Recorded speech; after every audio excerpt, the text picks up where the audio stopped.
Hello and welcome to the Synergy Flavours Trendcast. I'm Natalie Shiel, UK Category Manager for the bakery and dairy markets. In this episode, we are going to be discussing the topic of fantasy flavours. Joining me today are two of my colleagues who have been exploring the world of fantasy flavours in more detail.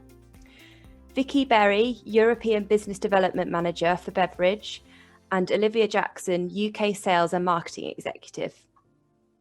So the fantasy trend really started in late 2017 when unicorns started appearing on our social media feeds. Since then, we have seen an explosion of colour as other fantasy trends followed suit, including mermaids, flamingos, rainbows and galaxy themes, to mention just a few. So Vicky, you've been looking into the origin of the fantasy trend in more detail. Could you tell us a bit more about what's driving this trend? Thanks, Natalie. Yeah, there's multiple things actually driving this trend and making it a success. Firstly, it offers that sense of escapism. It's fun, it's vibrant, it's just something a little bit different. We're also seeing manufacturers have to look at new ways to kind of engage customers and look at different things and new ways to kind of interact with people on social media. So fantasy is a great kind of outlet for that. The TV and film industry also has a big part to play, and we're seeing that really influence the type of fantasy creatures that we're seeing kind of come on into our food and drink products. And lastly, I think this is really, really kind of important. The flavours are really, really relatable. They're not novel, they're not really kind of different, they're not off-putting, they're kind of core flavours that our consumers love. Great. So Vicky, the fantasy trend all started with the unicorn. Could you tell us a bit more about that trend? Absolutely. So as Natalie says, it all started here with this unicorn. We really saw this trending in 2017. It's one of the first kind of creatures to become a real success. So what kind of really drove that success? It was seen as a mythical creature, something that people could aspire to and look up to and just kind of, look at something a little bit different. It really drove sales in 2018 of children's toys. It was one of the most sought after toys in 2018. In terms of what the unicorn represents, it represents fabulousness. People kind of describe it as being just something really creative. Having a look at the different colours that are used, it's often the pastel colours, the pale pinks and the purples. And it's interesting to see how manufacturers are actually relating flavours back to this.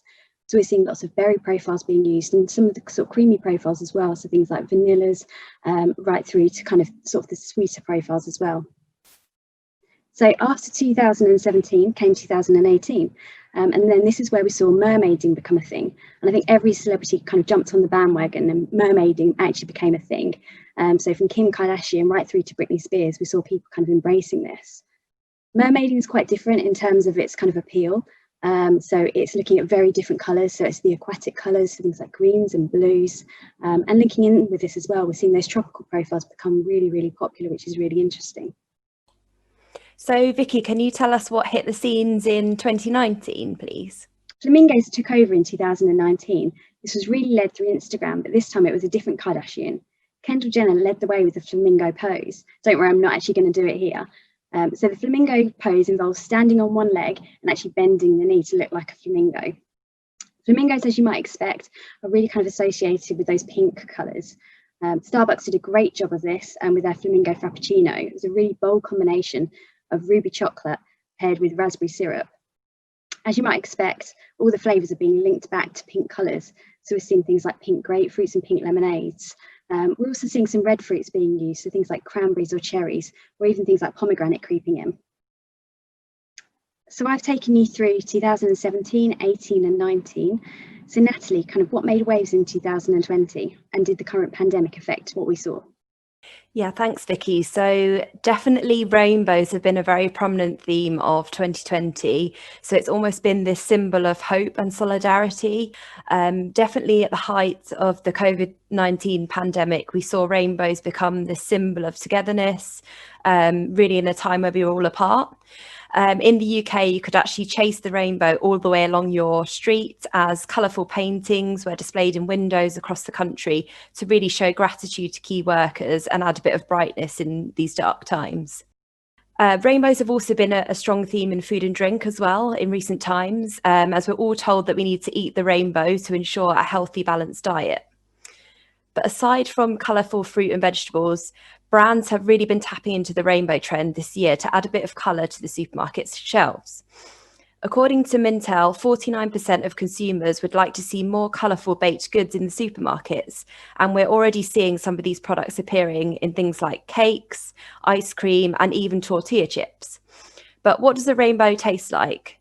So a recent survey conducted by Synergy in partnership with Viper revealed that fruity confectionery flavours were most associated with the colours of the rainbow. So we think fruity citrus and berry notes would be enough to brighten anyone's day. Moving on to the next trend, which is galaxy. So 2019 was the 50th anniversary of the moon landing, which sparked a renewed interest in all things cosmic. In recent years, there has also been a number of space-themed movies, which has been driving interest in the galaxy and beyond.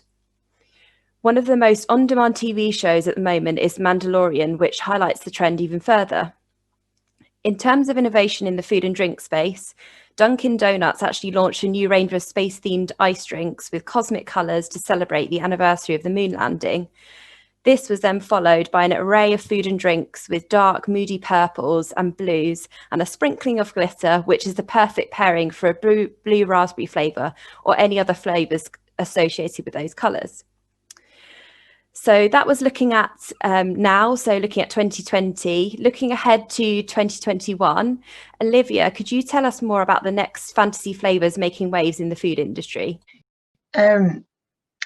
So 2021 is looking like it's going to be the year of the dragon. This fascination in dragons has been reignited by the huge success of Game of Thrones. We're seeing dragon concepts already emerge in the products on shelves, in cocktails, beers and desserts. A huge aspect of this is the dragon fruit. On Instagram alone, the hashtag dragon fruit has more than 1 million posts tagged, consumers showcasing creative ways to incorporate dragon fruit. Other profiles that we're seeing emerge with this trend is smoked, chili, red berries and blood orange. Another fantasy creature that is predicted to be the star of 2021 is the dinosaur. Most of us grew up watching Jurassic Park on our screens, and with the third instalment of Jurassic World being released in the summer of 2021, dinosaurs is making a wave. We're seeing it across fashion, food and drink. Dinosaurs appeal to adults and kids. The vibrant green colours is what attracts kids, and this nostalgic aspect is what reels adults in. The flavours that we're expected to see, or green mainly, is lime, mint, green tea and strawberry. Both of these creatures are featured in huge blockbuster films next year. Because of this, we're expected to see more of these creatures roaming around our supermarket shelves. Great, thanks Olivia. So Vicky, you've been looking at how the fantasy trend might grow in the future. So could you tell us which themes we should be looking out for in 2022 and beyond? Thanks, Natalie. Yeah, I absolutely think some of the themes that Olivia mentioned will kind of stay until 2022. Certainly, we're seeing kind of the popularity of dragons continue to grow, and definitely dinosaurs with the big franchise. What might be interesting though is to actually have a look at some of the film releases. So in 2022, Thor, a new film, is actually expected to kind of come out. So maybe we'll see things around kind of gods and goddesses and that kind of area of fantasy. We're also seeing, the Harry Potter franchise not kind of go away and actually increase in terms of popularity. Lego in 2021 is expected to launch a new range of Harry Potter Lego. And in 2022, also Fantastic Beasts is releasing its third one. So again, maybe it'll be something around witches and wizards. The other area that surprised me that hasn't become a big success already is fairies. So maybe in 2022 or even 2023, we'll kind of see that sprinkling of fairy dust.